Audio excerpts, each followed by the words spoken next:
I wish that some way, somehow, I could cover the patch notes when they come out. But the truth is, I'm a working adult. Okay, I'm done. Maybe if I keep believing, Dancer's DPS will be alright. Be alright. Alright, patch 5.1 patch notes. Preliminary patch notes.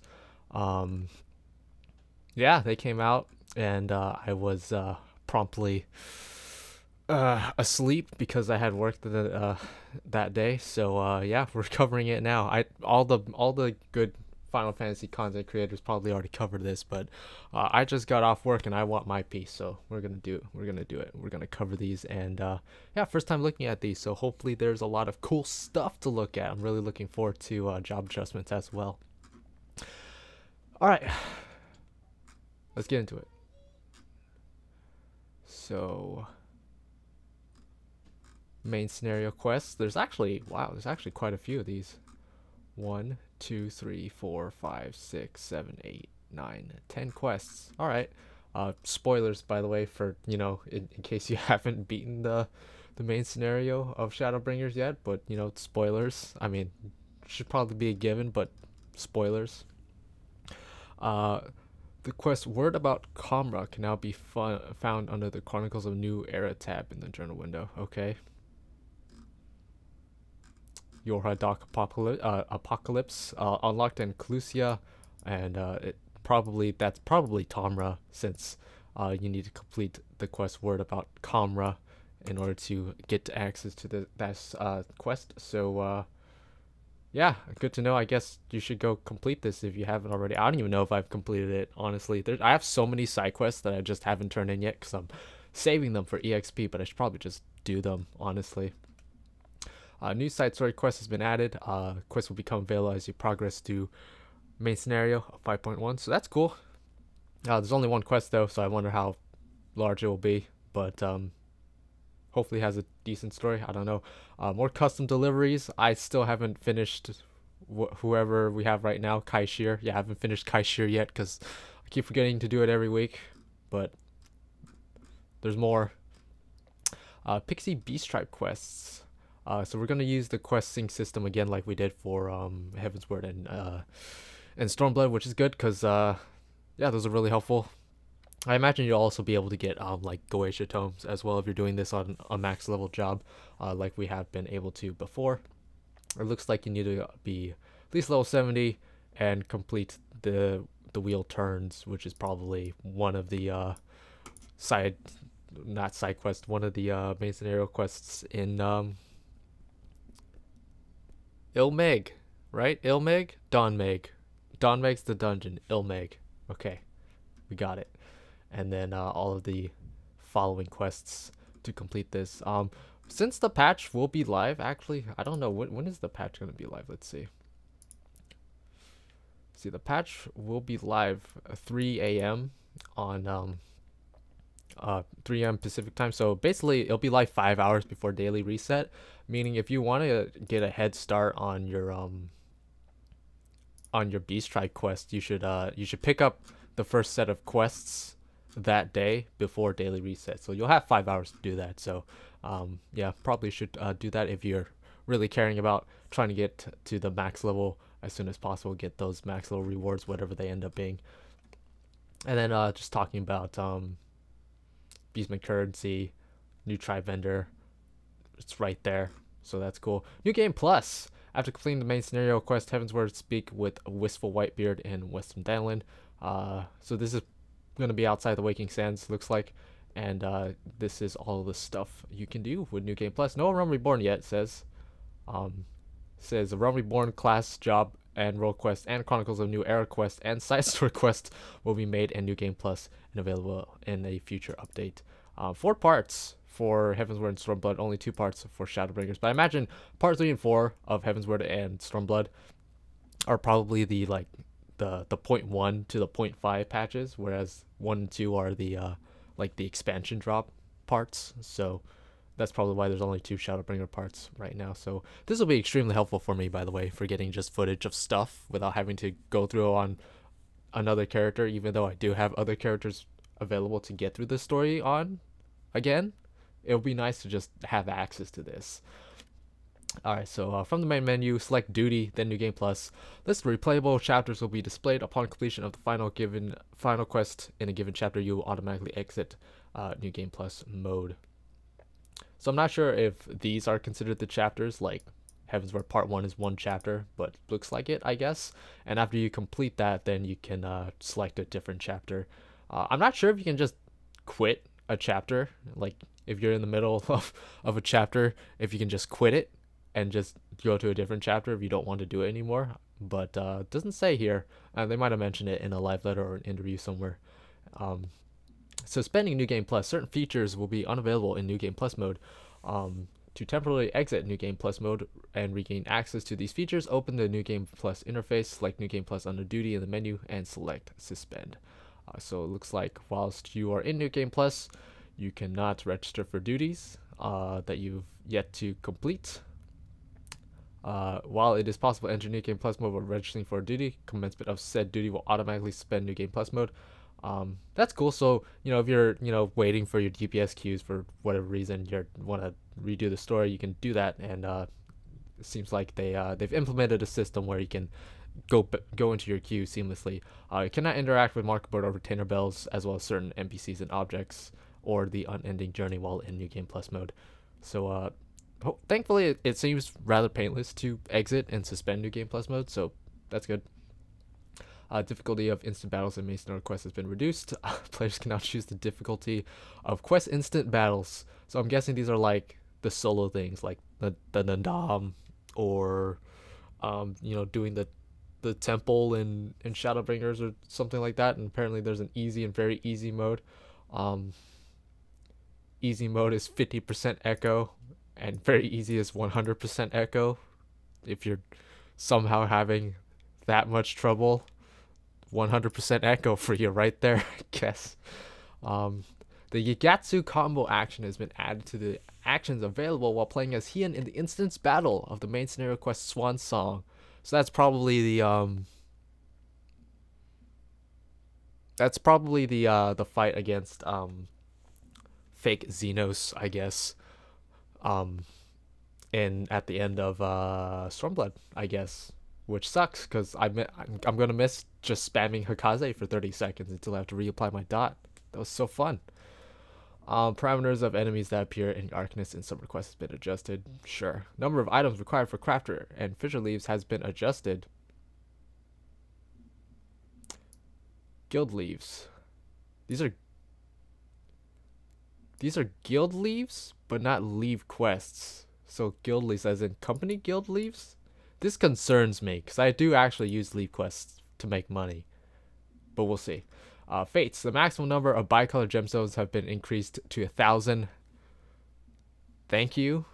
I don't know why it was capped at 500 to begin with, but thank you. And the following adjustments have been made to gemstone traders. New items are available for exchange, and the shared fate rank required for certain items has been reduced. Because, yeah, that's cool. Crazy old me, I did this like the first week it came out to get the dancer barding. But that's cool for, if you haven't done it yet.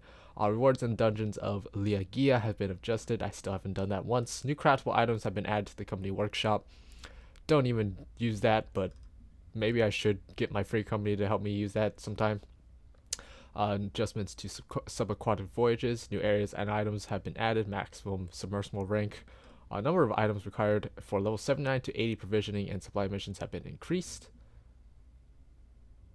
That kind of sucks, but alright. Number of items required for certain fisher provisioning supply missions have been reduced. That's pretty nice, because fishing sucks when you're trying to get a certain fish for a quest or a leave or whatever.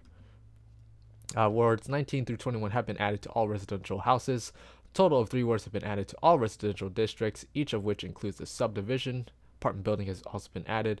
Individuals will be restricted for purchasing plots for personal use in these wards for a limited time. So that's something very important to note. All these new wards that they're adding, you cannot buy them unless you're buying it for a free company.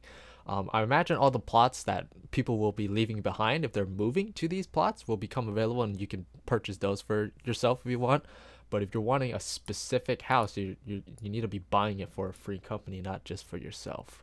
I'm not going to be participating in this because I already have a mansion for myself and a mansion for the free company. So best of luck getting the houses you want if you want a new house for your free company. I know that feeling, man. That rush I felt when I got that Shirogane mansion. Oh boy, man, I was shaking for like 20 minutes after after I successfully bought that way back when. Holy crap! And I still haven't finished furnishing yet. Good job, me. Purchase of private estates have been made available on certain worlds. I didn't even know that this was the thing that you couldn't do, but apparently now you can do them, so that's cool. Furnishings from the Final Fantasy XIV furnishing design contest have been added. Is this like a fountain? I don't know. This looks kind of cool. I want one of these. It's like a mini yard thing. I don't know. Ooh, these look really nice. Some nice little stalls to have outside your house. Players can now remain seated while interacting with furnishings. That's really cool. Her and Ella's mannequins are now available. Totally forgot mannequins were added into the game. New orchestration rolls have been added. New aquarium fishes have been added. New paintings have been added, and new seed for flower pots have been added. So that means new corsage as well for your hair as well. The campanula seeds, campanula seeds. I have no idea what those are. They're probably flowers based on real life. I have no idea. New estate tags have been added. Finally, estate icons have been adjusted. Sure. New gate, the slice is right, has been added. Avoid Ajimbo's attacks to reap rich rewards. Okay, so this is basically like Typhon, but Yojimbo version, I guess. That's fine, I guess. Following adjustments have been made to Doma Mahjong. Haven't even tried it, so I have no idea what all those changes would mean. Main scenario, scenario mode has been added to the trust system.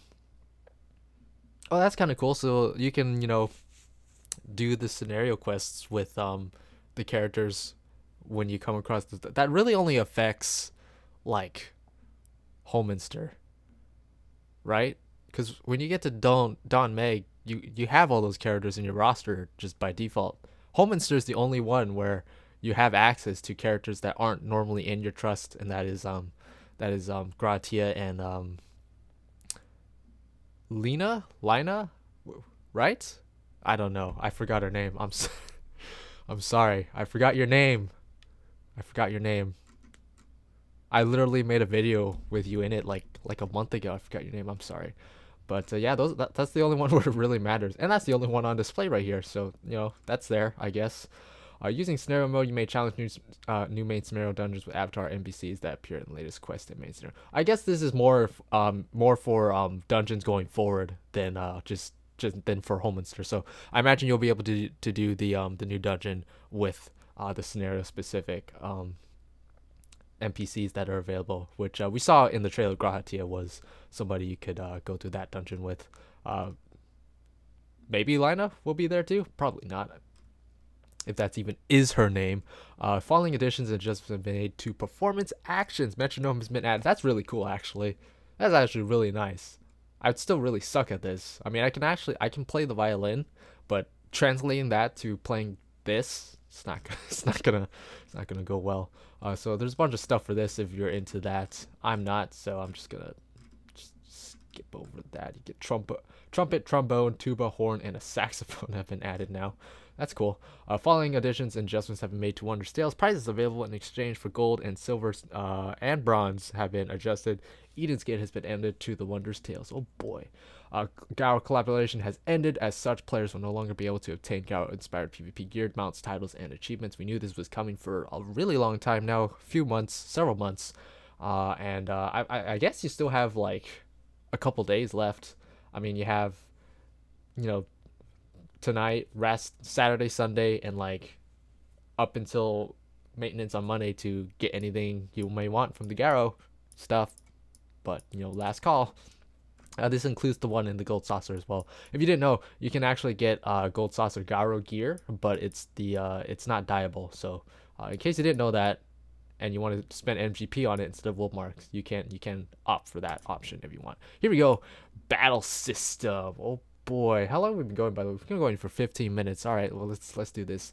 Sentinel duration has been increased from 10 to 15 seconds. So yeah, we already knew this was coming. They increased Sentinel, Vengeance, Shadow Wall, and Nebula all to 15 seconds. The duration, which is fine. That was actually the default duration of Vengeance beforehand. So, and then they nerfed Sentinel to be only 30% to match everyone else's, and then Shadow Wall was actually already 30% damage reduction already, but it had the same cooldown as Sentinel, so that was just a buff, bringing it down to 2 minutes. So yeah, this is nice. This will just be better, I guess. I'm not sure if this means that we're going to get more like consistent damage attacks, you know, like, I don't know, what is there, like Bahamut's Claw type attacks, tank busters, but who knows, maybe that's facilitating that, having the cooldown available. But 15 seconds, like 10 seconds is plenty of time to be able to deal with something like that. I can't imagine an attack chaining for 15 seconds, but we'll see. At the very least, it'll make dungeon runs a lot easier. Vengeance went back to 15 seconds. We already talked about that. Home Gang had its duration increased from 6 to 8 seconds. I think that's fair. They did increase Home Game's cooldown to 4 minutes, up from 3 minutes going into Shadowbringers, but they also made it so you could use Home Game without needing a target. So I imagine that was the reasoning behind adding the extra minute to the cooldown, is it made it easier to use. But adding another 2 seconds, just, you know, a little bit more breathing room, so that would be nice. And then Raw Intuition also got its duration increased to 6 seconds, up from 5 seconds. So that's kind of cool. It's only 1 second less than Gunbreaker's one. What is Heart of Stone, right? Yeah. And then Shadow Wall and Nebula got their durations increased from 15 seconds. No actual like combat changes for any of the tanks. And I'm not like a huge on tanking right now, but I do think that there's probably some balancing changes they could do for the tanks. I'd actually really like to see Storm's Eye get its duration increased to like 40 seconds. That'd be really nice, but who knows? I'm not a tank, not really a huge tank person, so I shouldn't be talking about this. Monk Rock Vapor area effect has been changed to a cone. Changed from a cone to all nearby allies. Oh, that's nice. So that means all of your attacks are now just around you. So that's kind of cool. I'm not sure that the animation of Rock Paper will actually make any sense, but that's kind of cool. I wonder if they made this change for Samurai, because that'd be really nice for Samurai. Mantra effect potency has been reduced from 20% to 10%. And then a Knotman now triggers the cooldown of weapon skills upon execution and cannot be executed during weapon skill cooldown.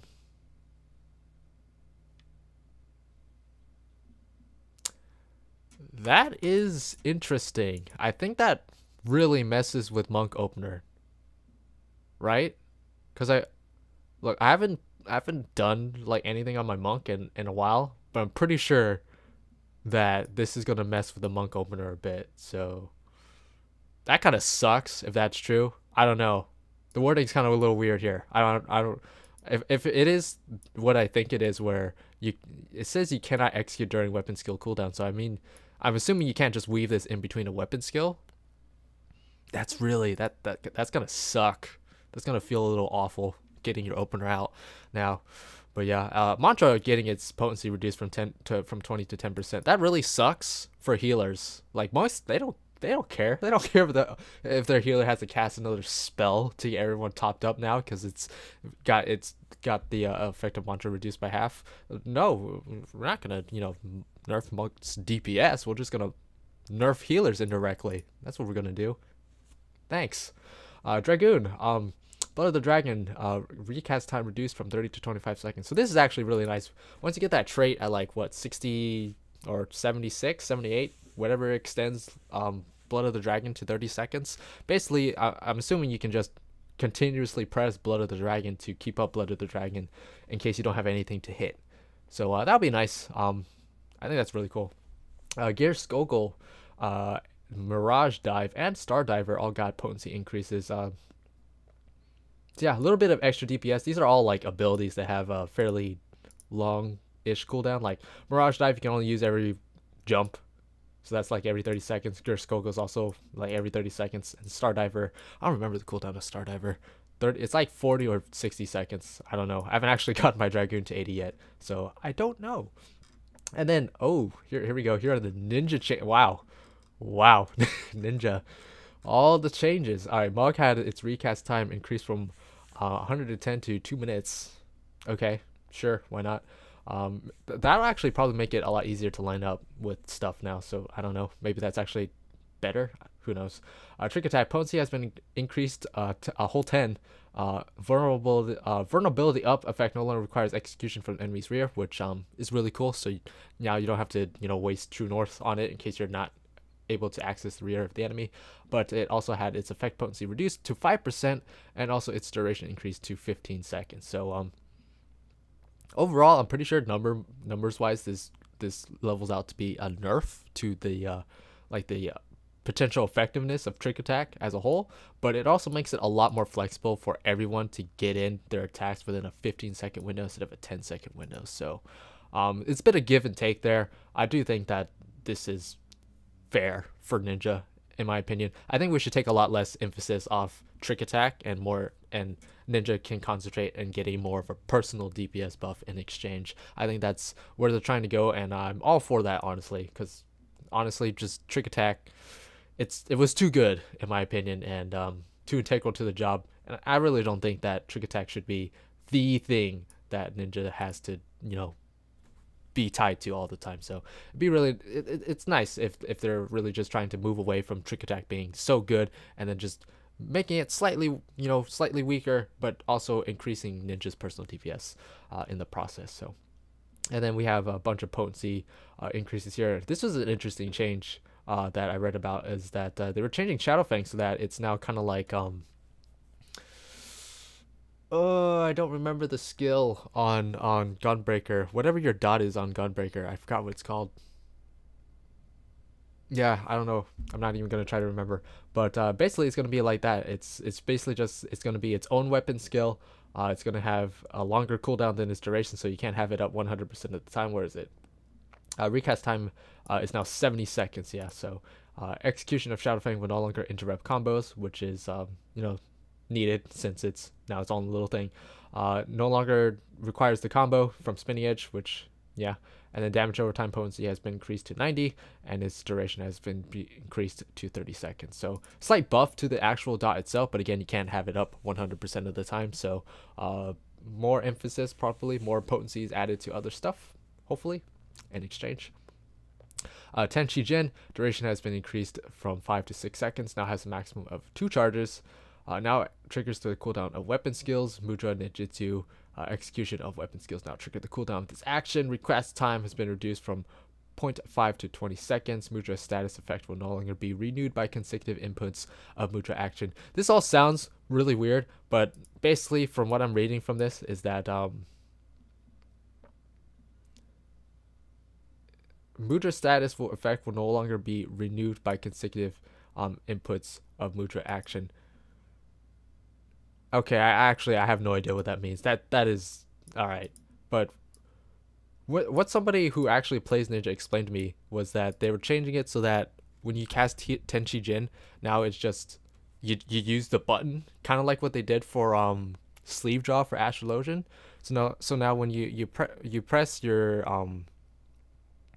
mudras in like sequence, you don't have to like go press the ninjutsu button anymore. Is what they told me. Recast timer is no longer triggered when ninjutsu is executed. When a mudra timer runs out, now executes the cooldown weapon skills. A recast time has been reduced from 20 to 1.5 seconds. Potency for Fuma Shuriken. Potencies for all of the ninjutsu skills and mudra are now considered weapon skills as well. And this is really just to combat high latency. If you're trying to play Ninja, you had really high latency, it really sucked trying to weave in the mudra, so that's what they kind of changed it to. I imagine it's going to feel actually very similar to how Dancer feels right now, because when you press your dances on Dancer, you can't do anything else but your dance steps. Like, you are locked into pressing your dance steps. You can mess up your dance steps, but until you like press your dance a second time and trigger your dance, regardless if you've hit the correct dance buttons or not. You cannot press any of your other skills or abilities. So I imagine it's actually going to feel very similar to how Dancer kind of feels with her dances, triggering your mudra now. So we'll have to wait and see how this actually feels. But I'm not a huge ninja player, so even if it feels horrible, it won't affect me. But I do know a couple people who like ninja, and yeah, we'll have to wait and see what they think about this. Kazatsu no longer resets ninjutsu timer. Charges have been removed. Now allows the execution of a single ninjutsu without consumption of mudra charges has been added. Recast is now set at 15 seconds. All right. More potencies. Dream within a dream. Duration has been. That's probably a typo. Either this is not supposed to be dream within a dream, or they gave you the wrong. They gave you the wrong explanation here, because dream within a dream is just a. It's just a 3 hitting attack, right? Like, that's all it is. There's no duration. So I don't know what they're trying to say here, but okay.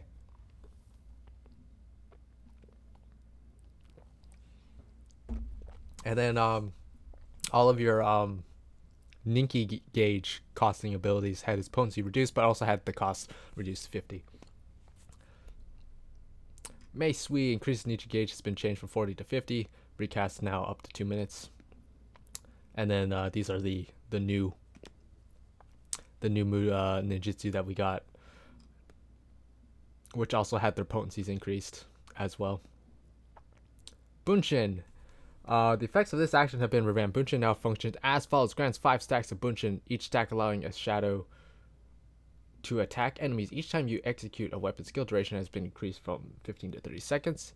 Increased in Ninki gauge per attack has been changed from 4 to 5.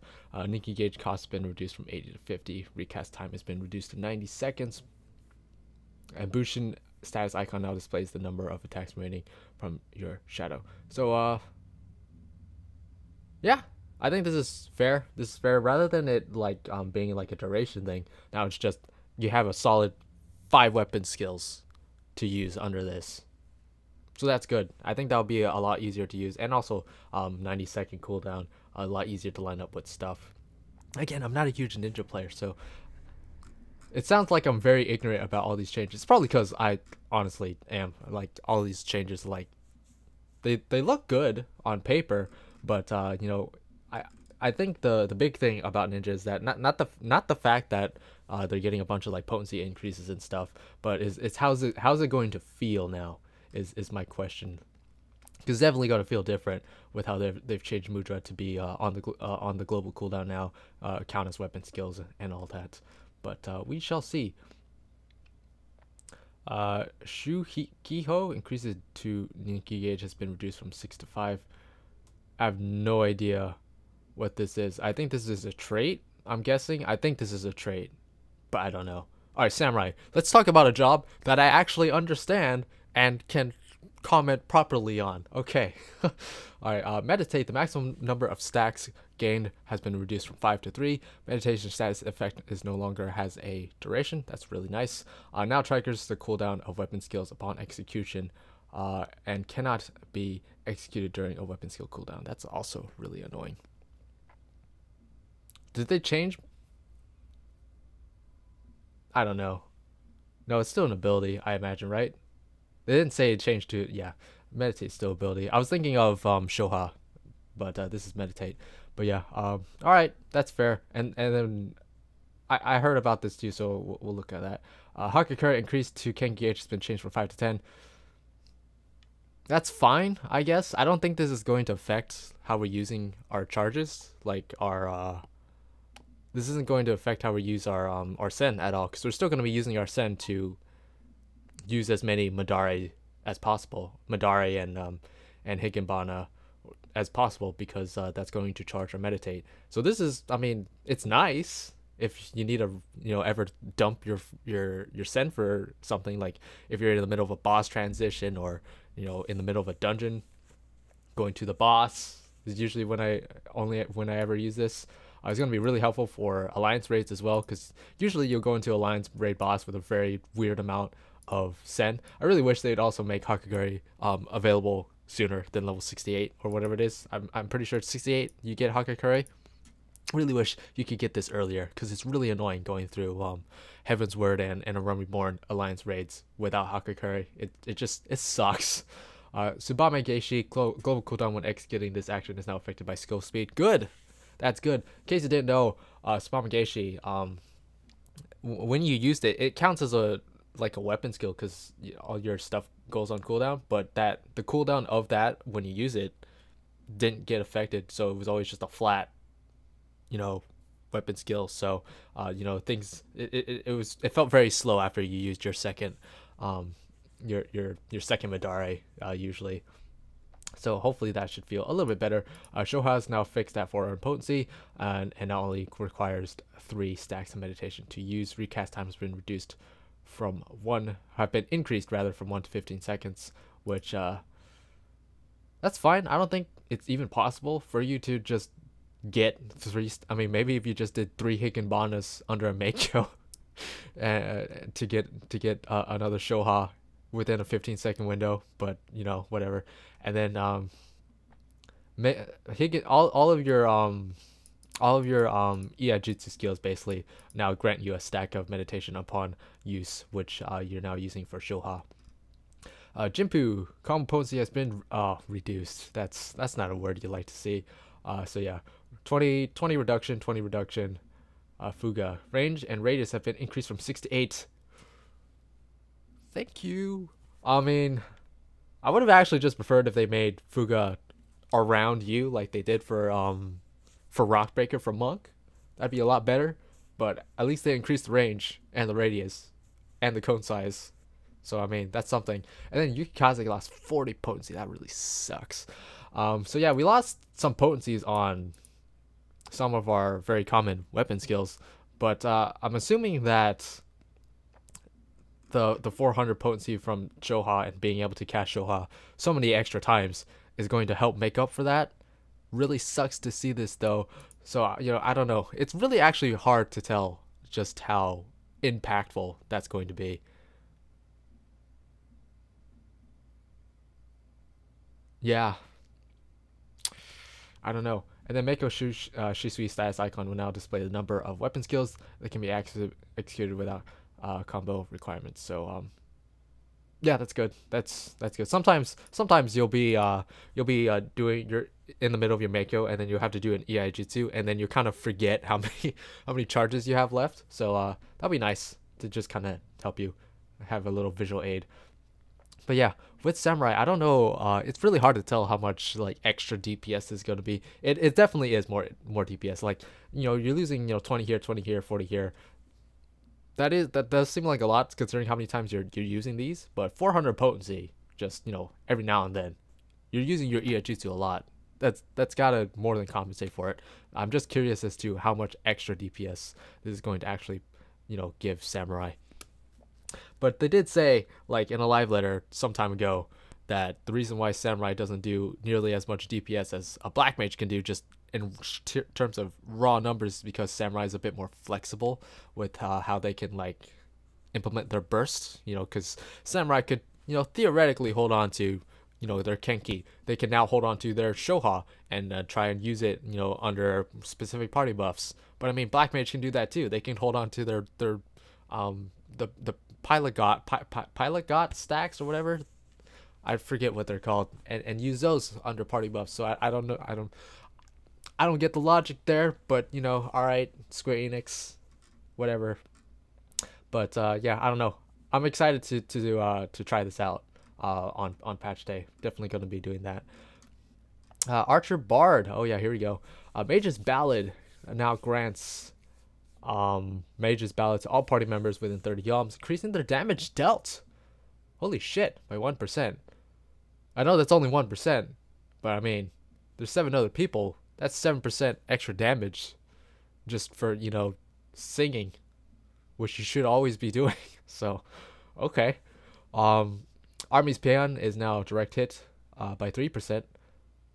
That's okay, I guess.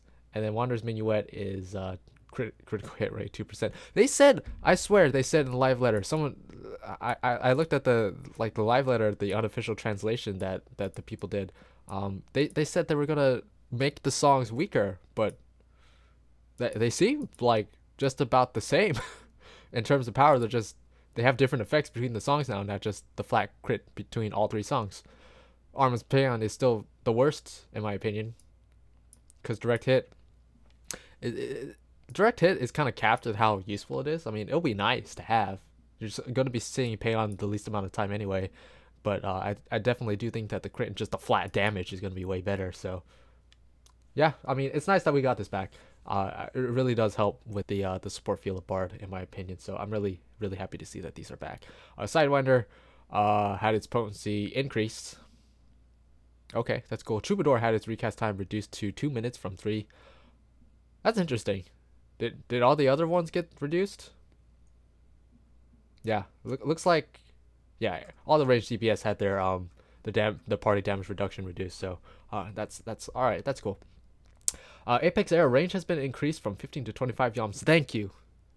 That is actually really nice. I remember when I did my thoughts on range DPS video back at launch, I complained because if the example I gave was in Titania, if you had like the corner, if you were assigned to the corner puddle, which you probably were because you're the range DPS, but if you were assigned to the corner puddle and Titania was like in dead center or even, you know, a little further north, you could not hit her with Apex Arrow because she was just too far away without hopping off your puddle. So that should hopefully alleviate problems like that in the future.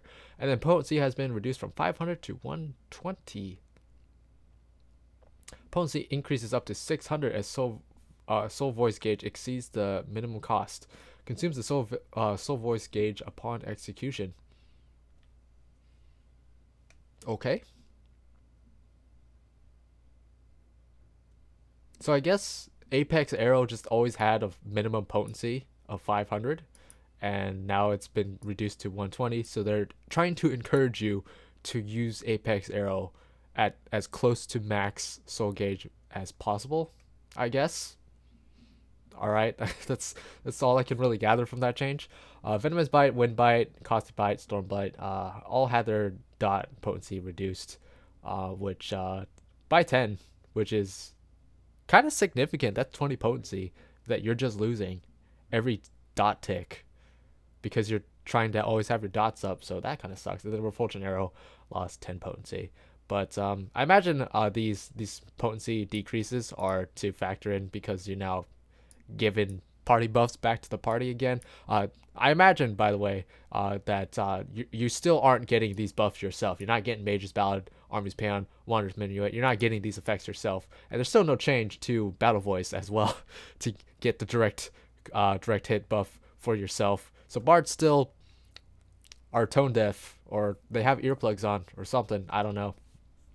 Machinist, Tactician reduced to 2 minutes, just like Troubadour. So yeah, all right. Split Shot, Slug Shot, Clean Shot, all got 20% or 20%. Jesus, 20% increases, 20 potency increases. Although what we really want to look at is the heated versions, 20, 30, and 40 actually for the heated versions. So yeah, pretty significant buffs there. Although you're not using this nearly as often as you were like back in like Stormblood or Heavensward. So but Heat Blast, which you are using quite often, got 20 potency buff as well. And then Flamethrower, global cooldown while executing this action is now affected by skill speed. Oh, okay, that's nice, I guess. Yeah, all right, that's fine. I would have preferred if they just, you know, made Flamethrower into effect that's a bit more user friendly. I mean, it still has its uses, but it's, you know, very niche. But yeah, just potency increases. There's really nothing interesting to talk about there other than machinists are going to be doing more damage. So thumbs up for me, range DPS main. And then Dancer got potency increases as well. All right, Cascade, Fountain, Rising Windmill, and Blood Shower all got 50 potency increases.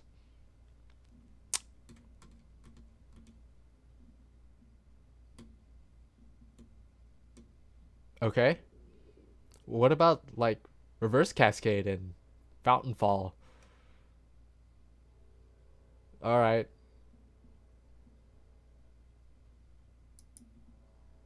doesn't that mean that their potencies are just equal to Reverse Cascade and to Fountain Fall and their enhanced versions that you can proc, right?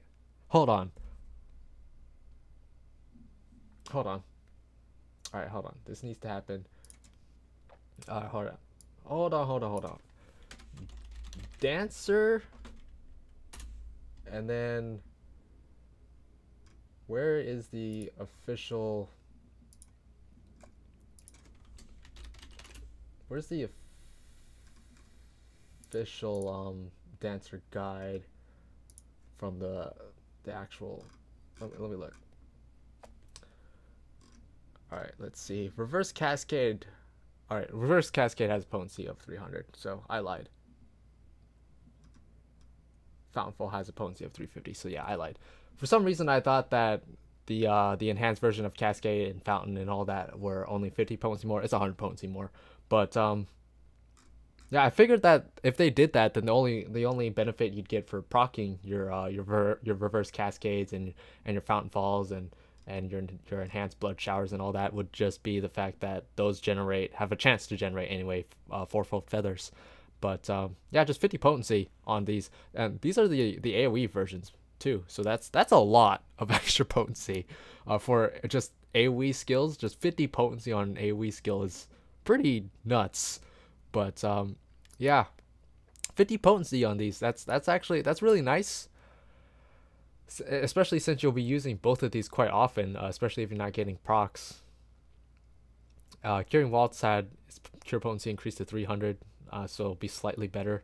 And then Shield Trumba got dropped down to 2 minutes, just like everyone else did for ranged.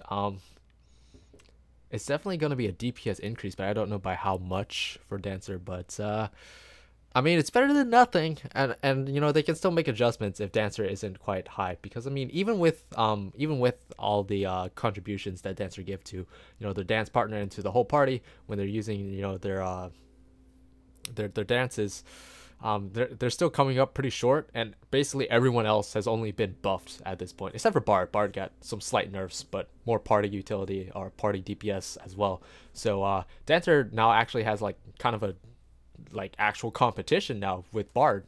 So yeah, Dancer we'll have to wait and see, but I feel like Dancer's gonna maybe need just a little bit more, but we'll have to see. When I'll be sure to give Dancer a good run on patch day. Triple cast now shows number of spells remaining with no cast time, so same change as with like Meikyo and all that, so that's fine. And then Summoner's another big one. Holy crap, Summoner's another big one. Eggy Assault has been changed from an ability to a spell, as well as Eggy Assault 2. Bane no longer spreads the Ruination status. I don't even think the Ruination status is even in the game anymore. Pain Flare potency has been reduced to 130. That sucks. Alright then. Try Disaster now deals unexpected potency of 300.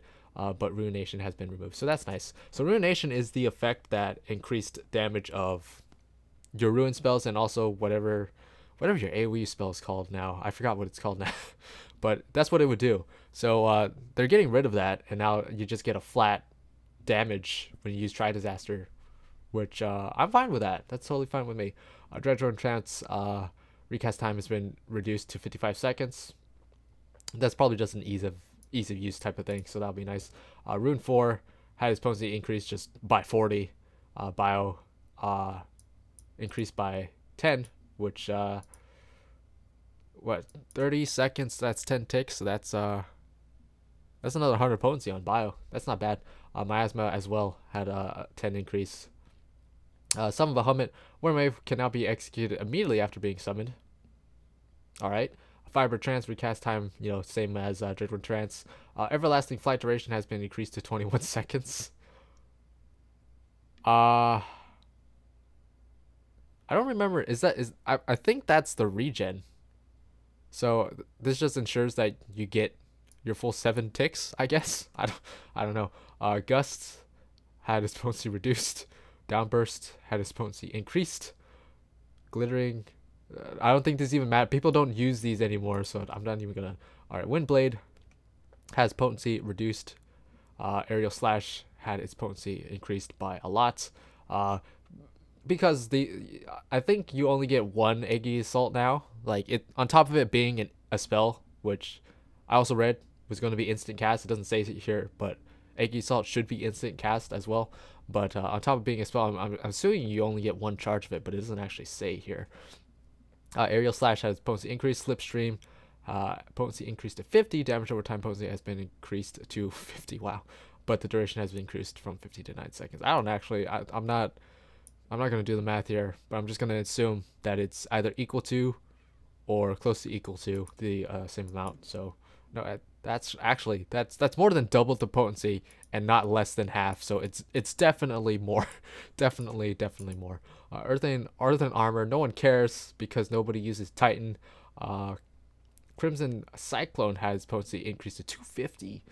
Flaming Crush has potency increased to 250 as well. Potency is now reduced by 50% for all remaining enemies. And Inferno increased to 300 potency. Enhanced Bane now also extends the duration of Bio and Miasma applied by Bane to its full duration of their original effects. Now, this is interesting. I don't know if this is going to affect the actual target. That's what I want to know. Probably not, right? Because that'd be really weird. Because then you could just chain Bane. Actually, no, that probably wouldn't work. Yeah, that wouldn't work. If you chain Bane, then your dots would just get progressively weaker over and over again. So no, you wouldn't want to do that. But you know, yeah, I imagine the original target won't have their durations increased. But for ease of use, that's kind of nice, I guess. I don't know. I guess we'll have to wait and see if this actually extends the dot durations on the target you're actually casting Bane on, or not. Yeah, probably not though. I imagine it probably would be. Red Mage Acceleration now applies for the next 3 for Thunder for Flares / Arrow Holy spellcasts. Duration has been increased to 20 seconds to compensate, and also had its recast increased to 55 seconds. So this is kind of nice. I imagine the fact that it now guarantees 3 procs and has like a 55-second cooldown means it'll be a lot easier to line up within burst windows. So that'll be cool. Millionaire, Contrasex, all these French sounding words had their potencies increased. So, or this had its potency increased, this had its range and radius increased. Jolt 2 had its potency increased to 280. Also enhanced Jolt also increased the potency for Thunder and for Arrow to 350, and for Fire and for Stone to 300. So that's good. Enhanced Reprise also had a 50% increase in potency, or 50 potency increase. I don't know why I want to focus on percentage. It's not percentage. Asylum had its range and radius increase to 8 yoms. Well done.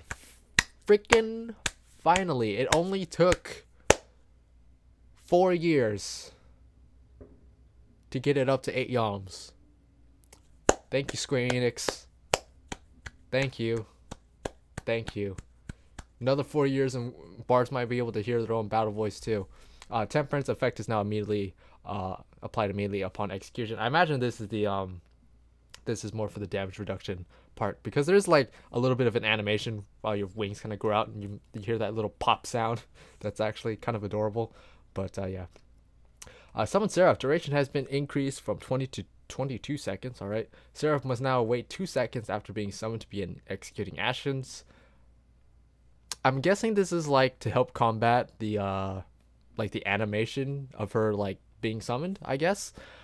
Embrace on Eos and Celine and Seraphivale. These actions will no longer be executed when the pet is set to steady. Okay, that's fine. And that's actually really good. Actually, I just realized that's actually really good, because whenever your Faerie heals the tank, it automatically puts you in battle. So when you're in those situations when you're in a dungeon and you used up a ton of MP and you want to stay out of battle for as long as possible to get the maximum MP regain, you don't want your Faerie putting you into battle. So you can put him on steady while you're running with your tank and he's picking up stuff, and get that full MP regen, and then get him off steady when you're ready to heal again. But you might accidentally leave them on steady, so don't do that. But that's actually a really nice change. I like that change. Consolation recast time has been increased from 20 to 30 seconds.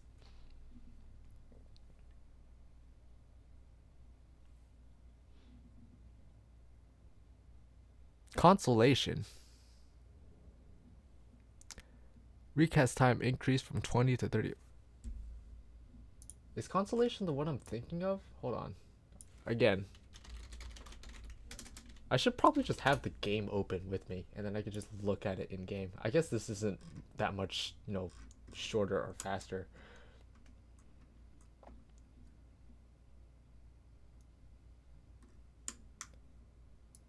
This confuses me. Alright, Consolation now has a recast time has been increased from 20 to 30 seconds.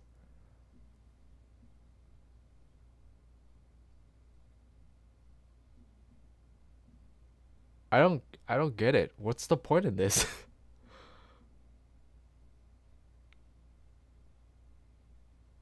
Oh, I see. All right.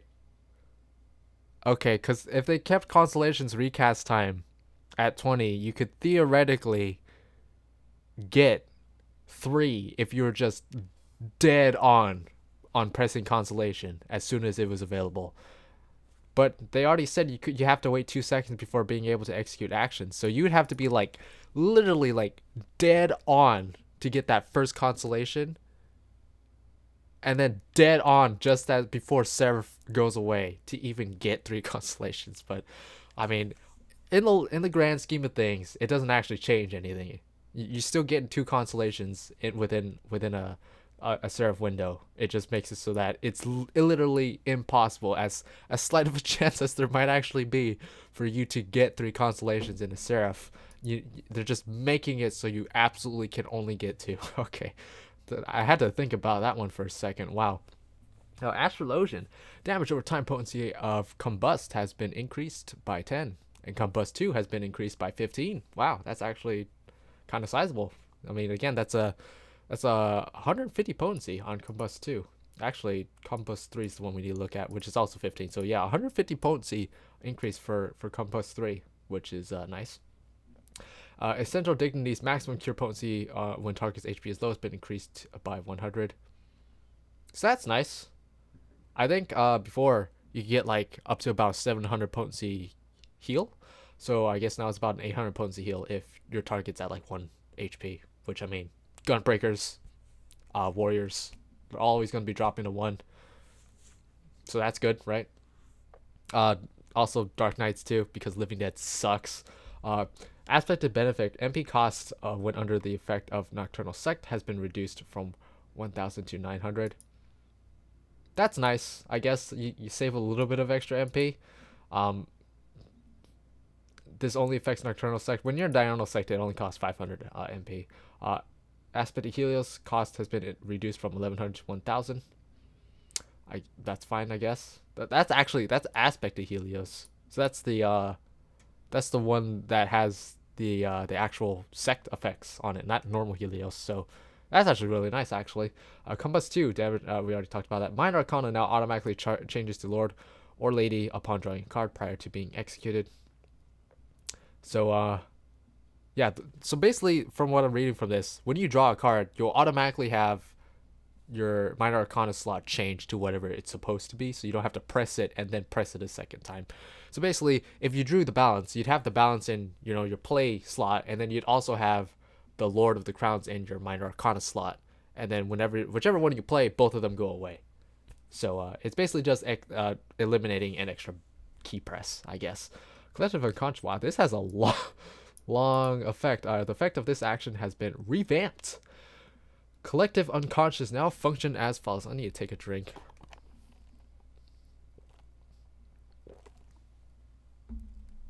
Alright. Creates a celestial ring around the caster. Reduces damage taken by 10%. Applies Wheel of Fortune to self and any party members who enter. Duration 18 seconds. Wheel of Fortune effect is a regen. 100 potency for 15 seconds. This is in Diurnal Sect. The Nocturnal Sect effect grants healing over time and applies Wheel of Fortune. So the cure potency is 100 for 18 seconds. This is if people are actually standing in it, and then they also get the Wheel of Fortune effect, which reduces damage taken by 10% for 20 seconds. Wow. And they get to keep that. Effect ends upon using another action or moving, including facing a different direction. But the Wheel of Fortune, you get to keep, I'm pretty sure, because it applies. So that means when you're in Nocturnal Sight, you just get a free, 10% damage reduction for 20 seconds. That's actually huge. That is huge for just dropping it real quickly and then just moving, But that's for Nocturnal Sect. Before, I think Collective Unconscious just did the same thing no matter what, which was the it reduced damage taken for everyone who stood in it, and it applied the regen. And then when you dropped it, you got to keep the regen, which is basically what the diurnal version of this is, right? Because reduce damage taken by 10% whilst you're in it, and then applies Wheel of Fortune, which is the regen. So that's basically what the diurnal sect is, but now it's just changing it so that when you're in Nocturnal, it has the opposite effect. Get the regen while you're standing inside of it, but you now get to keep the damage reduction whilst when you drop it and everyone leaves. So that's actually pretty strong. Like, as a tank cooldown, that's actually really nice. Like, that's actually worth dropping down. I know some people like to drop Collective Unconscious down just for the regen, and then drop the bubble and start healing again for like large tank pulls. But if you're in Nocturnal Sect, this is definitely worth taking the time to do. 10% for 20 seconds goes a long way in a large pull. So that's really cool. Effect still ends upon moving. It'd been really cool if they just had it so you just dropped it and it stayed like a Sacred Soul, but no, they're not going to change that. And then radius has been increased to 8 yalms. Again, only took 4 years. Only took 4 years. Recast time has actually been reduced to only a minute as well, so that's really nice. And then Malefic also had a 10 potency increase. So doing slightly more DPS on Astrologian. Reprisal. This affects all tanks. Now applies to all enemies and had its duration increased to 10 seconds. So this is actually really good for when you're taking multiple mobs, as you would be in a large dungeon. So hopefully tanks will actually be using this in large pulls, and it'll be great. Hopefully. Fingers crossed, since we lost Mantra. Or we lost half Mantra, I guess. And then Rescue had its recast time reduced to 2 minutes. Thank you, guys. I can't wait to be rescued off cliffs more often.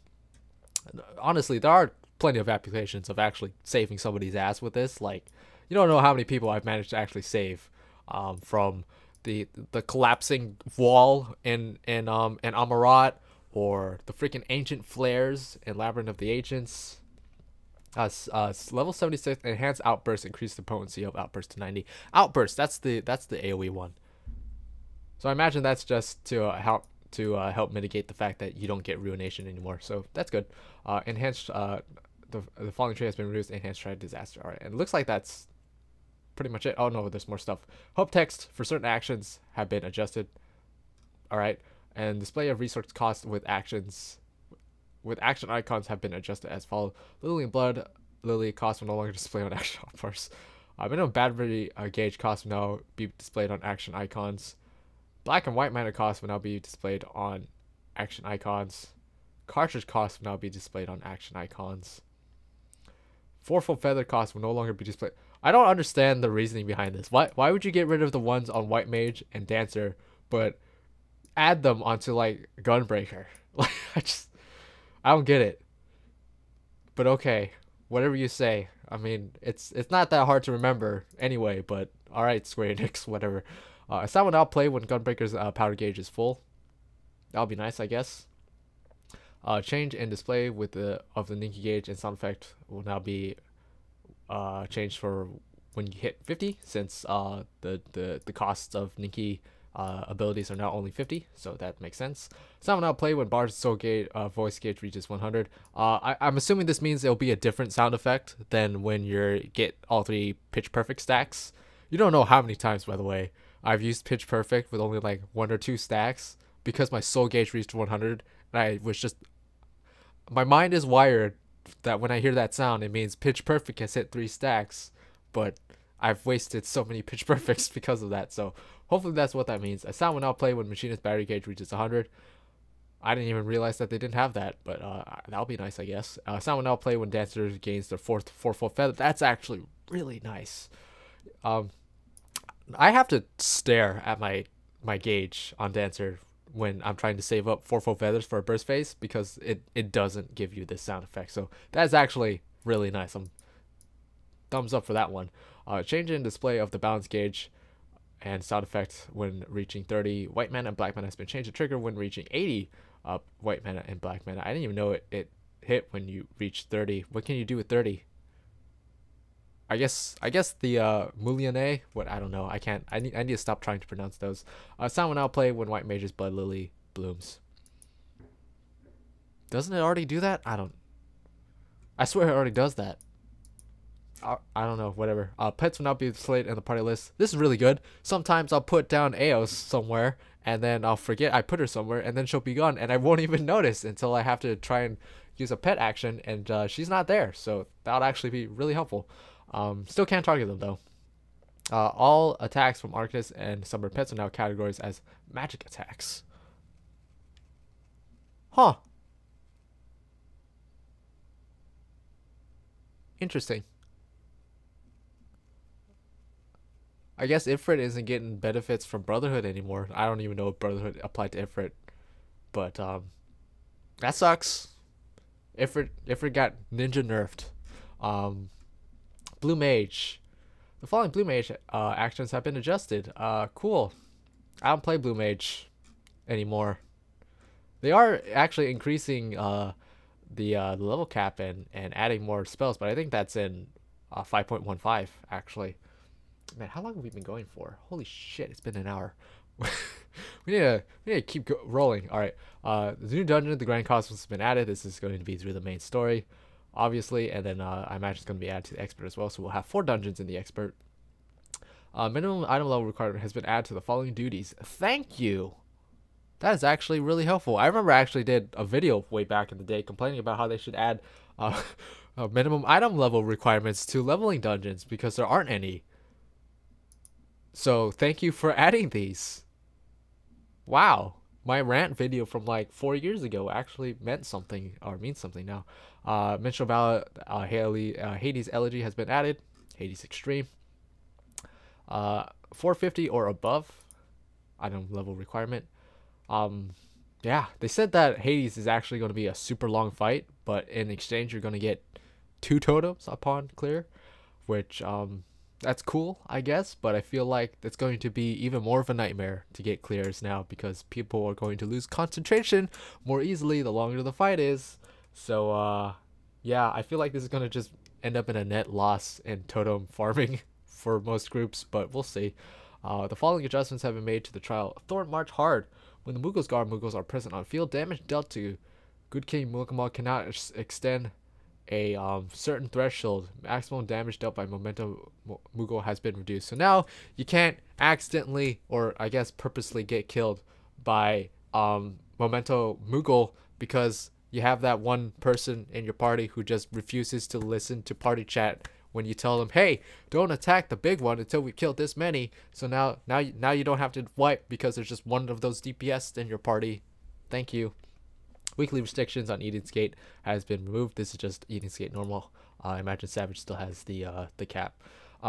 Number of Blade of Early Antiquity required in exchange for Lightweight Tome has been reduced from 7 to 4. I'm actually really surprised they did this already. I don't remember if they do it in 0.5 or 0.1 patches, or I guess the odd number patches. Usually they wait until like the next patch or whenever they unlock Savage. But alright, that's fine. So if you're trying to get another weapon and you're saving up, maybe wait until after the patch drops so you can get another weapon. But you're still going to need the 1000 Phantasmagoria, so I guess it wouldn't really matter. Resolved an issue wherein the timing of enrage mechanics create discrepancies in total length of encounter for any given attempt. Okay, that's good. Alliance Raid. The copied factory has been added. Yes, it has. Oh man, I can't wait. Exciting new raid was developed by director and producer of Nier Automata, Yoko Taro. and Yosuke Saito with music composed by Keiji Okabe. I want to listen to Weight of the World, Final Fantasy XIV edition, please. Parties matched automatically, 1 take, 2 healers, 5 DPS. Only receive 1 reward item per week. This is all pretty standard stuff. Upon completing copied factory, can now earn a separate reward. The 2 cracked Estella clusters, 1 manufactured coin. Manufactured coin can be exchanged and fathered with fathered and even more to enhanced Alec and Tombstone of Phantasmagoria gear, which is pretty par for the course. And then also pretty par for the course, you can now get coatings and twines with sacks of nuts. So hopefully you did what I did and capped your sack of nuts before the patch, or at least I will be capped once I do all my dailies leading up to the patch. So if you haven't been, be stocking up on your sacks of nuts. That sounds really weird when I say it like that, but be saving up your sacks of nuts to get these, to get your coats and twines. Definitely much more worth getting these than just materia. So definitely be saving your nuts. Hopefully you have been already, but if you haven't been, be saving them now. After acquiring them, you can exchange them, augment your gear. Yeah, it's pretty self-explanatory. Players now receive the Echo in the event all party members are incapacitated during the following trials: Titania, Hades, and Innocence. And also Titania and Innocence Extreme now have Echo. Orban Monastery also now has Echo, apparently. I didn't know it didn't have that. I guess it didn't, huh? Well, now when you wipe on Thunder God, you'll be able to kill him faster, so now you might not wipe anymore. Who knows? Players can now undersize the Great Hunt, which is the Monster Hunter event stuff. Players can now interrupt Malice when cast by Mimics and Quivering Coffers in Deep Dungeons. That's actually really nice. If you're playing a tank or ranged DPS, you have access to interrupts. The following additions have been made to the Forbidden Eureka. Echo will now take effect. Now easier to spawn notorious monsters. Story quest completion no longer required to ride mounts. Hey, that's really nice. I don't think I'll ever set foot in there. It'd take a lot to get me to set foot in there, but that's nice for people who want to. Requirements for spawning a certain elite marks have been adjusted. Alright, resistances of certain monsters have been adjusted. Is this all Eureka stuff, or no, this is just like normal stuff, I guess. Exploring missions have been removed. No, this is Eureka stuff. I don't know. It's hard to tell because it's in a different category, but it's still under Eureka. But I don't know. Alright, we'll see, I guess. Following additions have been made to the Raid Finder. Yeah, now Hades is there instead. Makes sense. And then Grand Cosmos is being added to the Expert Roulette as well. And also, because of that, duty item level requirement has been increased. Following duties have been added to the Mentor Roulette. Raid average or required average item level to register for duty Roulette Mentor has been increased as well. Hades Stone Sky Sea enemy generated by Choco Drop and Choco Stripe has been increased. Thanks, I guess. Chocobos still make for shitty tanks, but thanks. Can you add the ability to place Chocobos out of your freaking way so that they don't get freaking cleaved when they're in healer stance, please? Can you add that first? That'd be helpful. Just freaking Chocobos dying to bad breath all the time because I had the audacity to set them to freaking healer stance. You know what I mean? Significant adjustments have been made to PvP actions. I'm just gonna skip over this because I'm not a PvP person, and it won't matter because I won't know what I'm talking about. But you can look at it if you are. New items have been added. Obviously, gear based on the grand prize winner of the year design contest have been implemented together with gear for other roles based on this design. Yeah, I mean, I don't know if I imagine this is the dungeon gear, probably, and then this is maybe the near gear. I don't know. I guess we'll see. New recipes have been added. That is a nice coat. That is a nice coat. That's a nice jacket. I want that jacket. It's gonna cost like millions of gil to make that jacket. for like the first week, but I want that jack. Following items have been changed, just some old seasonal items. Some items may now be sold, desynthesized, submitted as expert deliveries, and converted into materia. That's cool.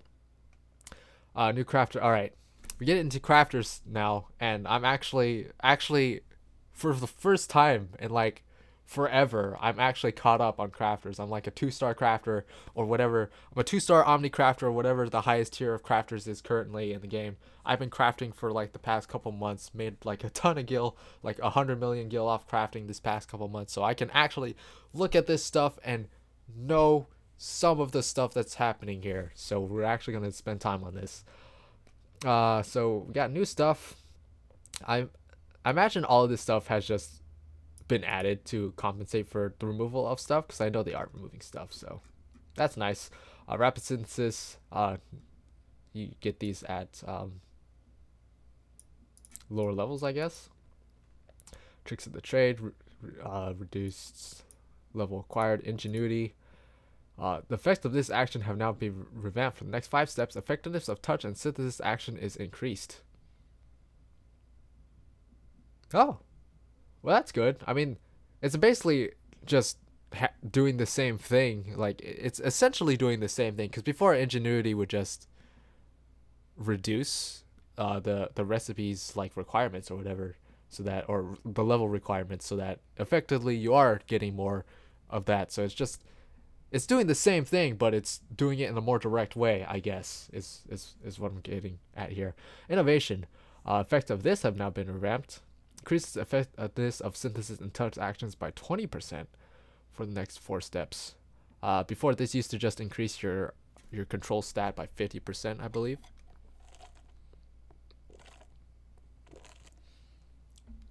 Had to take another drink there. Muscle memory. Now effects of this action have now been revamped. Ingenuity now function as follows. Good job, guys. But increases progress by 300%. Has a 100% success rate. Additional effective efficiency of your next synthesis is also increased by 100%. That's actually really nice. That's a nice effect. Before, muscle memory was just a flat percentage of progress. Now it's just 300% efficiency.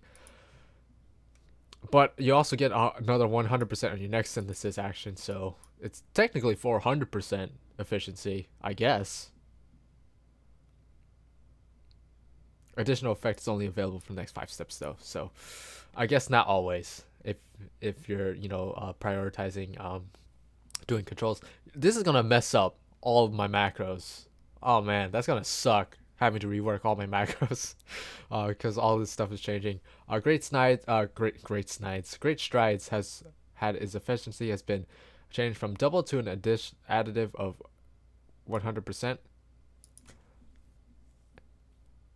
Wait, increase to efficiency has been changed from double to an additive increase of 100%. So I'm not sure if this is a nerf or not. I feel like it is, but it might not be. I don't know. I don't know the actual numbers of like your quality increasing abilities off the top of my head, but I'm assuming this is a nerf. Name of the elements. Number of active turns has been increased, or reduced rather, from 5 to 3. Increased efficiency is now capped at 200%, and CP cost has been increased as well.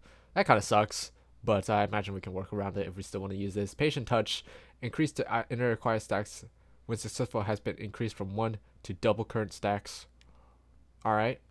Basic synthesis, success rate 100%. Basic touch, success rate 100%. Master's Mend had its CP reduced to 88. Inner quiet bonus no longer shares a cap with innovation. Standard touch, brand of the elements, Fire God's blessing, precise touch, prudent touch. All of these had their success rates reduced to 100%, because I'm pretty sure, yeah, they get rid of steady hand. They're getting rid of steady hand, so that's just to compensate for that. Precise touch efficiency has been increased to 150. Prudent touch has been had its CP cost increased, as well as preparatory touch. Intensive sentences had is in CP reduced to 6, and Trey Nye increased quality has been increased from 50% to 100% of an item's quality. So yeah, this is going to mess with your macros definitely, and we're gonna have to reevaluate our CP requirements, our max CP requirements, and we're basically gonna have to freaking change our melds probably. I don't know.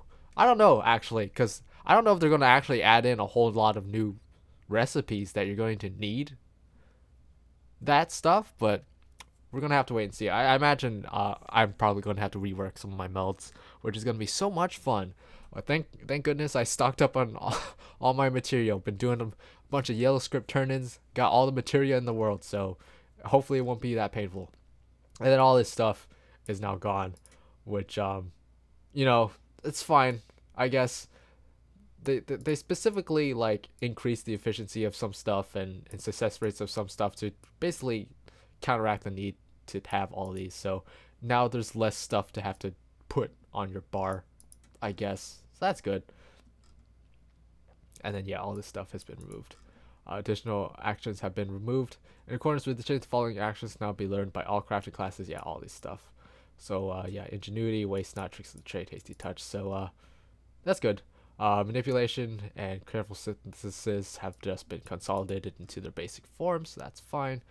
New crafter traits have been added. Efficiency has been increased to 120%, and then rapid synthesis mastery efficiency increased to 500%. I don't think I've actually ever used either of those, but alright. Following crafter traits have been renewed. Stroke of Genius. Aww, I miss getting the Stroke of Genius. The Stroke of Genius messages in my freaking chat all the time. Your CP has been increased. Wow. Overall experience points gains for crafting classes have been increased. that's not even this. It is super fast to level your crafters, but sure, why not? I mean, actually, increase for all the way up to the beginning, basically. So just overall everything increased. So actually, I shouldn't be laughing at that. That's actually really nice. Once you get to Heavensward and you can just start doing like leaves, it's like super easy to level your crafters with leaves. But yeah, that's fine. I'm totally okay with that. Alright, following additions have been made to the crafting log. This is so nice, by the way. It's so nice. The recipe tree can now be opened by selecting a recipe and opening the sub-command menu. Oh man, so nice. It looks so nice. Oh man.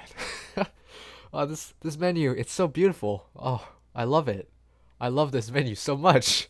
It's so good. I love this.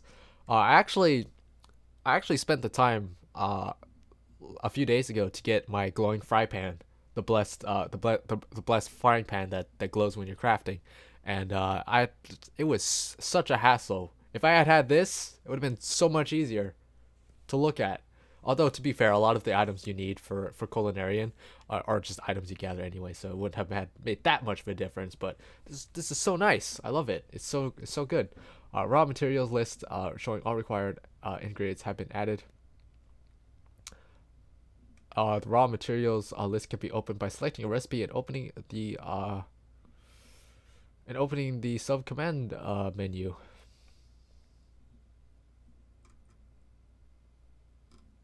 Oh my god, this is so nice too. Oh, it took me a while to figure out what they meant, but basically this is just saying, hey, these are all the raw materials you're going to need, and all of these will eventually turn into the materials you will need to eventually craft this. Holy shit. Where was this like forever ago?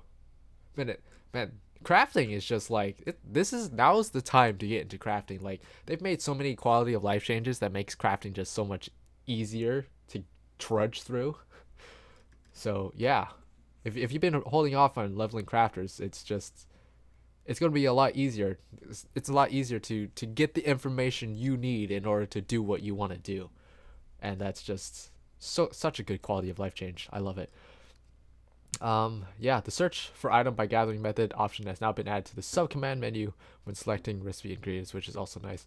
Number of ingredients required, as well as number of items created for certain Weaver recipes, have been adjusted. Thank God. Hopefully this means adjusted is just reduced, because the amount of stuff you needed to craft certain Weavers things was asinine. It's like It's like in order to make like one cloth, you needed like 3 yarn, and in order to make yarn, you needed like 4 of this other thing that you need to graph. So in order to make just like one cloth, you needed like 30 of this raw material that you needed to gather, and it just sucked. So hopefully they have now reduced the items required to be in a reasonable amount. Hopefully, fingers crossed. Okay, Soul Crafter now just flat increases CP by 15, so now you don't have that stroke of genius message that sometimes procs. So that's nice. I think stroke of genius gave you 20 CP though. I might be wrong on that. I honestly, it never made a difference to me because I never actually spec'd my Soul of the Crafter to be needed in order to craft anything. So regardless if that ever procced or not, it didn't matter to me. But that's nice. Maybe now I can actually fit like my gear in a certain way so that I can have certain crafters just miss out on some like CP melds on like their weapons or something, and just get like script weapons instead. That might be nice. That's actually, I really like this change. It's really cool. Items used only for collectible exchanges will be crafted as collectibles. That's really nice. I've actually accidentally done this before when doing the custom delivery, so that'll be cool. Following just the adjustments have been made to desynthesis. Desynthesis can no longer fail regardless of your level. The requirements to unlock desynthesis have not been changed. The combined total level limit for desynthesis has been removed. As a result of this change, desynthesis levels can no longer go down. It is possible to level desynthesis to maximum for all crafting classes. Holy shit, that is a lot of grinding I'm gonna have to do now. I've been ignoring desynthesis for so long, but now that this is in place, I might actually just do it. When your desynthesis level is higher than that of an item you are desynthesizing, the number of items yielded is increased, and there is a chance to procure rare items. So that's good. Leveling rate for desynthesis has been increased. Level cap for desynthesis has also been increased. The careful desynthesis parameter has been changed to desynthesis skill gain. Dude, try and say desynthesis like 3 times in a row. Desynthesis. You know what? Not gonna do that again. New gatherer actions have been added. Sneak. Tread quietly, enabling you to avoid enemies up to 4 levels above your own. Sneak does not hinder movement skill or movement speed. Sneak does not hinder movement speed and can be used when riding mounts. Holy shit, that's really nice. That's really good. Only up to 4 levels above you though. So you know, if you're on that grind for, you know, getting your collectibles, you know, if you're on that grind, you go into your broad beans node at 2 a.m. and freaking Mudman is there, you're still probably gonna die unless you're level 76 or higher. So that still sucks. But yeah, I can't believe that actually happened to me. Like I heard it happen to someone. I'm like, wow, that's very specific. And then it happened to me. I was like, oh shit, damn, that sucks. And then at level 20, you now earn 12's bounty, which increases elemental shard yield by 2. And in exchange, I believe they got rid of all of the like element specific abilities, so it's just consolidating it all into one button, which I don't know why it took them this long to do this anyway, but thank you. Lay of the Land 2 now acquired a whole 1 level early, if that makes any difference. And the Giving Land now functions as follows: increases elemental shard, crystal, and cluster yields by a random amount, and effect can be stacked with the 12's bounty. Cannot be executed if gathering node does not yield shards. And same thing for botanist as well. I don't remember what the Giving Land does, but I vaguely recall thinking that it was shit. So maybe it's not shit anymore. Who knows? Truth of Oceans is now acquired at level 65 to 66. Following actions have been removed. Stealth, but we got Sneak instead, so that's fine. Toil of the Mountaineer, Baragod's Toil of the Pioneer. And then yeah, these are all of the elemental specific for gathering more shards, crystals, and all that. Gatherers, auto sneak automatically activates sneak upon changing your class to botanist, miner, and fisher. So now since sneak no longer affects movement speed, there's no reason to not have it on. That's really good, actually. That's really nice. I like that change. It's a really good change. So many nice quality of life changes. I like how I'm like more impressed by the crafting and gathering section than the actual job adjustments, which most of the jobs were just mostly positive. So yeah, this is actually really surprising. I need to hurry up. I have other stuff to do tonight. Alright. Automatically activates Truth of Mountains. Yeah, that's fine. Upgrades Impulsive Appraisal to Impulsive Appraisal 2. Wait, what? Unearth 2 to Unearth 3. I guess so. I mean, you didn't need to have the previous ones on your bar anymore, but alright. Enhanced 12's bounty. Increase the base yield of enhanced bounty by 1. So that's good. So now you're getting 3 extra shards, crystals, whatever, with 12's bounty. It doesn't actually say how much 12's bounty is going to cost in GP, but I imagine it's going to be 250, just like the old elemental specific ones were. Automatically activates Truth of Devotions. Yeah, that's fine. Name has been Ward of the 12 name has been enhanced to enhanced 12's bounty. Alright. Enhanced GP regeneration. Effect change to increase base GP regeneration by 1. Effect change to increase base GP regeneration by a total of 2. Now increases GP regeneration while gathering by 1. That's not huge, but it is also huge at the same time. I don't know which one it is. It's a significant change. Now, so I think when you get enhanced regeneration or enhanced GP regeneration 1, it's not actually any different. But when you get to 2, it's basically the same effect that we have now, but you also get the fact that you get 1 more GP upon each successful gather. So because right now you only get 5 GP when you successfully gather something. Now I'm assuming you'll get 6 at level 80. So that's cool. That is a cool change. I like that change. That's a nice change. All these enhanced stealth traits have been removed because, screw you, stealth. You sucked anyways. Overall experience points gains for all gathering classes have also been increased for all the way up to Shadowbringers. Overall gathering rates for all gathering classes have been increased. Wow!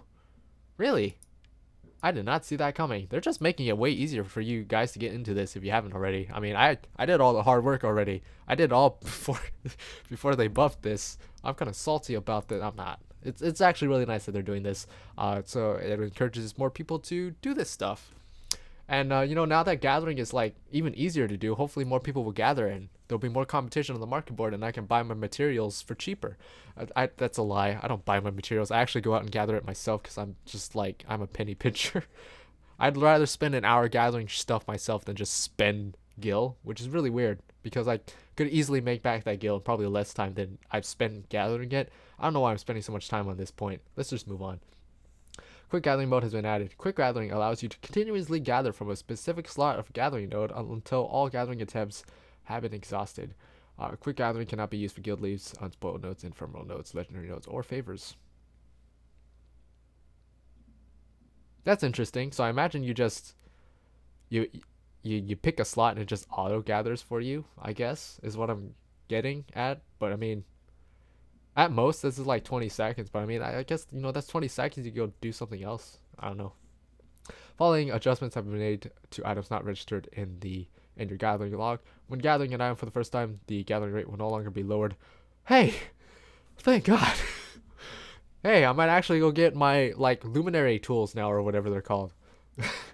Wow, that's really nice. Items not recorded in your gathering log will no longer appear as unknown. Hey! That's also really nice. Again, I might actually go get those glowing tools now.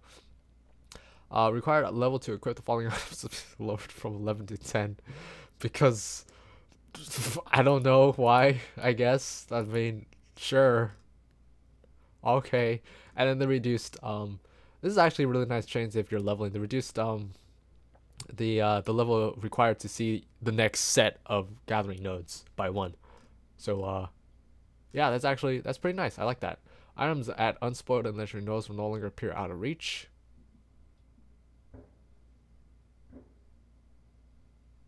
Okay. But we already had a trait that did that. Oh well. Item yield from ethereal reduction has been adjusted. Hopefully that means increased. I like getting crystals from ethereal reduction, but they nerfed this a while back and it's not as good as it used to be. So maybe they actually buffed it a little bit this time, or they made it worse. It'd really be nice if they said what instead of adjusted, because adjusted means nothing. It just tells me it changed Did it change for the better or for the worse? The search for item option has been added to the subcommand menu for gathering window. Huh. I thought that was already there. No, that's the gathering log. This is for the gathering window. Alright. Sure, I guess. New miner and botanist gathering points have been added. Really? Where? Where would you add these? I don't know. New items have been added to the gathering points as well. New fish have been added. Players can now speak with Kaishir to complete custom deliveries. Okay. So new custom delivery NPC. Like I said, I didn't even finish the last one, so I should probably get on that. Oh my god, Hades dragon looks cool. I want the Hades dragon. I didn't get either of my Titania or Innocence dragons, by the way. I'm really sad about that. I wanted the Titania one. This one looks really cool though. The following additions and adjustments have been made to the Glamour Dresser. Checkbox to only view items equivalent by current race and gender have been added. That's really nice because I do actually have out of race items in my Glamour Dresser just because of glamoring your squadron or your retainers. Actually, I don't know if your retainers can use the Glamour Dresser. I don't think they can. I think I've been wanting that for a long time, but you can't do that yet. So yeah, this is for your squadron. Filter to view gear for specific classes have been added. Checkbox to filter out gear item sets has been added. Chimera. I don't know where the Chimera comes from. Where did that come from? Maybe the dungeon? Or maybe it's from treasure maps? I don't know. I guess we'll find out. The falling mounts can now be used to fly without completing the quest. I believe I can fly. I don't know what this quest is.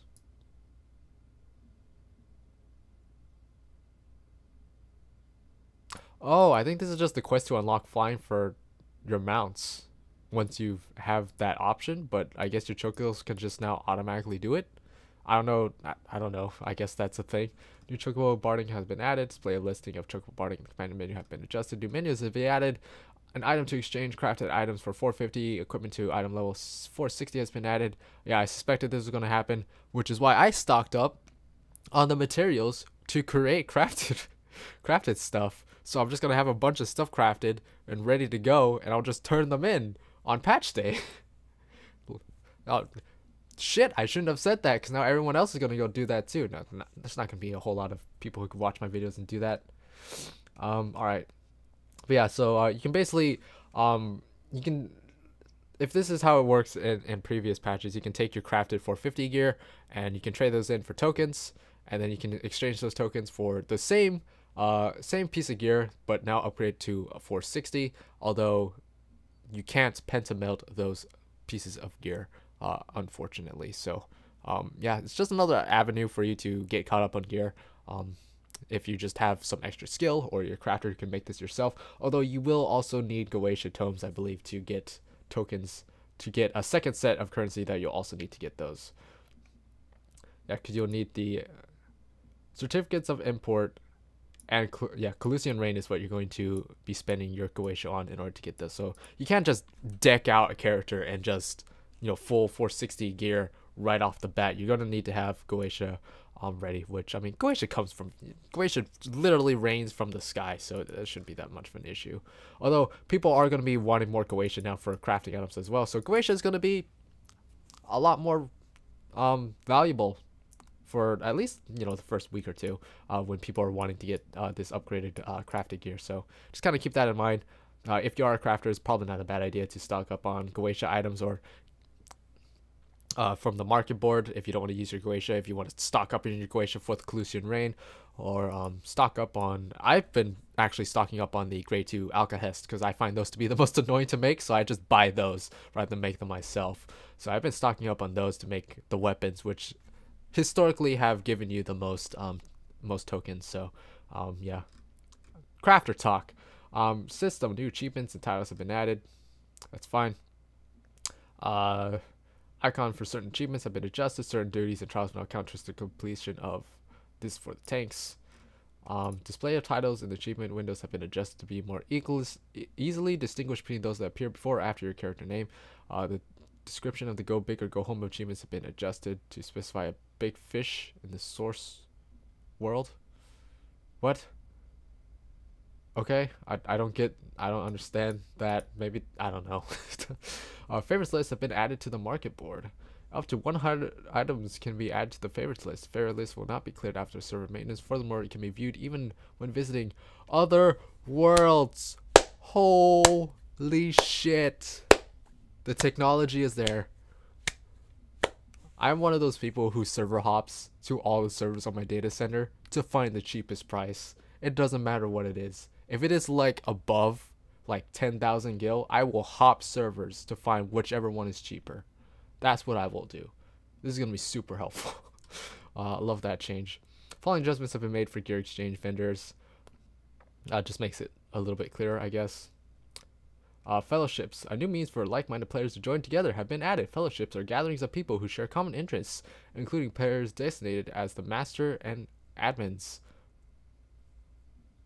Okay, fellowships permit up to 1,000 members. Fellowships are cross-world, and you can belong to a maximum of 10 at any given time. So basically, this is just like the mix. It's basically a mix between a link shell and a free company, but it's also cross-world. So that's really cool. I mean, yeah. Now people are gonna ask me if I'm gonna make my own fellowship. Dude, I made my own cross-world link shell and like never use it, but I don't know. I guess I could make one. That'd actually be really nice to just join one for primal farming as well. That'd be really helpful. But yeah, sure, that's cool. It has a lot more features than a typical link shell. It's like I said, it's basically like a pseudo free company, essentially. So without like all the like benefits of a free company, like having a house or free company actions. But yeah, it's basically just like a free company with slightly less features, but with the benefit of having like double the size capacity and also being cross-world, which is pretty cool, actually. And you can be a part of up to 10 as well, right? That's what they said. Yeah, you can belong to a maximum of 10, which is a lot. That's a lot. Holy shit. Remember we can only have... Remember when we could only have one cross-world link shell? Alright. Following additions have been made to mentors. Clear distinction will be set between battle mentors and trade mentors. Until now, the features available to battle mentors and trade mentors were very largely the same. With the release of patch 5.1, however, the adjustments will be made. For players who achieve mentor certification as a disciple of War Magic, you may only set your alliance status to PvE mentor or PvP mentor. For those who are achieved mentor certification for disciple of Hand or Land, you may only set your online status to trade mentor, and you can no longer access duty roulette mentor. Okay. Sure, but there's just a normal mentor icon too. What about that icon? Okay. Requirements for battle mentor for certification has changed. Now you need to receive 1,500 commendations, and yeah, that's it. You just need 1,200 more player commendations, I guess. I totally didn't even know that there was actually like this requirement to become a mentor, by the way. Like, I actually didn't know, because I think when they added the battle mentor and all that, I'd already reached the requirement, so I just had it and I didn't have to worry about it. And then someone in my free company was talking about it. It's like, oh yeah, I'm like this many dungeons / raids in to get into 1,000 dungeons for mentor. I'm like, you needed that? Holy crap, that's actually a lot. Wow. Renewing mentor certification. Holy crap. Okay, we need to stop talking because apparently I can't. Players who are currently mentors must renew their certification. I keep wanting to say certification within the specified period by meeting the requirements and speaking to one of the Smith NPCs. Renewal period from the release of patch 5.1 to December 2019. Renewing certification. Once you've fulfilled the updated requirements, speak to one of the Smiths in Gridania, Limsa, or Olda, or at the Hall of the Novice in Western Lenosha, and apply for mentor certification. God. Yeah. Mentors who do not renew within that specific period will be unable to access the following features due to Roulette Mentor, the ability to change online status to PvE Mentor or Trade Mentor. I actually don't... What are the requirements for Trade Mentor? I don't actually know. But I have it. So I don't know. Maybe it's just like having your stuff leveled. I don't know. Following additions have been made to group pose. Enable manual. Ooh, thank you. Now I don't have to use the freaking wind up sun all the time. Our character lighting setting has also been added. That's also really nice. Our character display settings have been added. The setting cannot be used in instances while combat. Wait, character display settings? Oh, interesting. So you can choose whether or not other people are displayed in your group pose. That's kind of nice. I like that. Duties cannot be recorded have been changed. I totally forgot duty recorders even a thing. Following additions and adjustments have been made to the duty finder. Current item will now be displayed here in case you forgot it, I guess. Layout of the first dungeons, trials, and raids tabs have been adjusted for easier navigation. Alright, sure, that's fine. An option to disable the effects of the echo have been added to the duty finder settings as well. Alright, that's fine. Party leader will no longer change when entering a duty without role restrictions. Party leader will no longer change when entering a duty without role okay. The following adjustments have been made to the party finder. Players can now blacklist other players actively recruiting party members. Recruiting listings for 4 players on your blacklist will no longer apply or display. That's nice in case you want to avoid some people.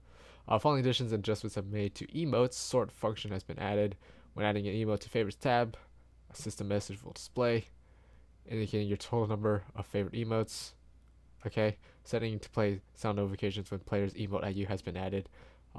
That's actually kind of a nice thing too. I like that. Collection menu has been added under duty in the main menu. Release. Following the measures taken in anticipation for condition during the release of patch 5.0 have been removed. Players will no longer be automatically logged out during inactivity. Field instances for old and new areas will be removed. Aww. Now you can't get like 3 different S ranks in a single zone.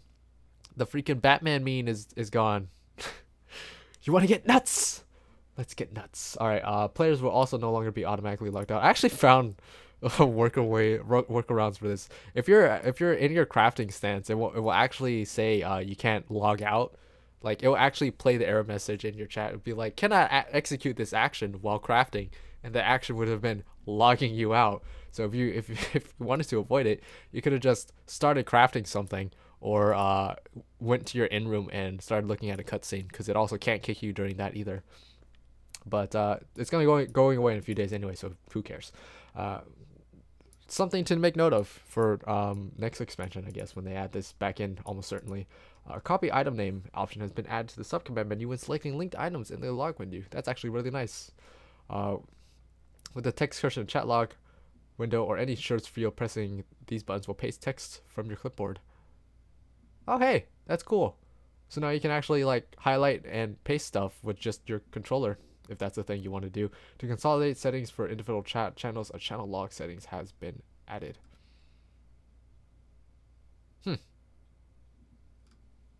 That's nice. More sorting options. Transparency setting has been added for the cross hotbar. On the cross hotbar tab, you will find 3 sliders to adjust transparency: standard, set, active set, and inactive set. Following the implementation of this feature, transparency settings for cross hotbars and UI elements made prior to this update can no longer be applied. Interesting. Mount roulette can now be used when swimming or submerged underwater. I did not know this was a thing you could not do. Really? Interesting. Settings to hide the HUD will be disabled when skipping cutscenes? What? Settings to hide the HUD will be disabled when skipping cutscenes. Okay. Oh, sure. I guess log mentions displayed when obtaining allied seals tutorial. Second notes. Wolf marks by color gemstones have been adjusted. Sure, why not? The options displayed when confirming a friend request have been adjusted. The following adjustments have been made to target and character selection. When using directional buttons on the gamepad, cannot be changed from target circle to target select. I don't get it. When using a mouse, yeah, I don't know. I don't get it. I don't know. Maybe I'll play around with it. Maybe I'll make sense of it when I actually use it. Following adjustments have been made to ground targeting when using a gamepad. Cursor speed when pressing L1 and the left analog stick has been adjusted to maintain consistency. The vault positioning of the cursor has been adjusted. Players can now save the cursor position. Thank goodness, cursor.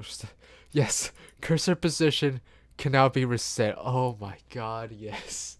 You don't know how many times I've accidentally moved this stupid thing by accident because I'm just trying to press something else, right? Like I'll be trying to throw down my freaking like sacred soil or whatever, and then all of a sudden it would just zoop across the screen, and I'm just sitting here, and you know, my freaking tank's just getting smacked in the face by like 8 different things. I'm just trying to get it perfectly centered so that it's right, and then even after I do that, I go to press it again and it's not right, so now I can just reset it. Thank you. Before when I did that, it would annoy me so much I would literally log out and log back in to reset it. So that's actually really nice. I like this change. I'm having so much fun with these quality of life changes. Class and job actions will now be set to the hotbar and cross hotbar automatically when logging in, and without saved hotbar or cross hotbar data. I don't know what that just went over my head. I'm not gonna spend time on it. I need to get a move on. It's almost 2 hours. Players can now change their sound equalizer settings. Cool. Additions have been and adjustments have been made to the keybind menu. Cool. New text commands. Awesome. The following text commands can only be used. Cool. Additions have been made to auto translation dictionary. Awesome. Additions have been made to PlayStation 4 autocomplete dictionary. Isn't that the same thing? Whatever. New music has been added. Damn right it has been. Weight of the world, baby. Overall sound output has been lowered. The game client is now compatible with the Logitech whatever PC gaming speakers. So if you had these specific speakers, you can now use them, I guess. New battle voices for new battle voices for player characters have been wow. Really? I mean, you just new battle voices for player characters have been added, but we're still not gonna let you test out what those sound like until after you made your character and went to battle first. And also, you're still gonna need to use a Fantasia to change your voice, but you know, new battle voices. The following additions and adjustments have been made to staff credits. Staff credits will now display even when the UI disabled. Players can now temporarily hide the staff credits to take screenshots. When viewing the confirmation prompt to skip staff credits after pressing escape or /circle.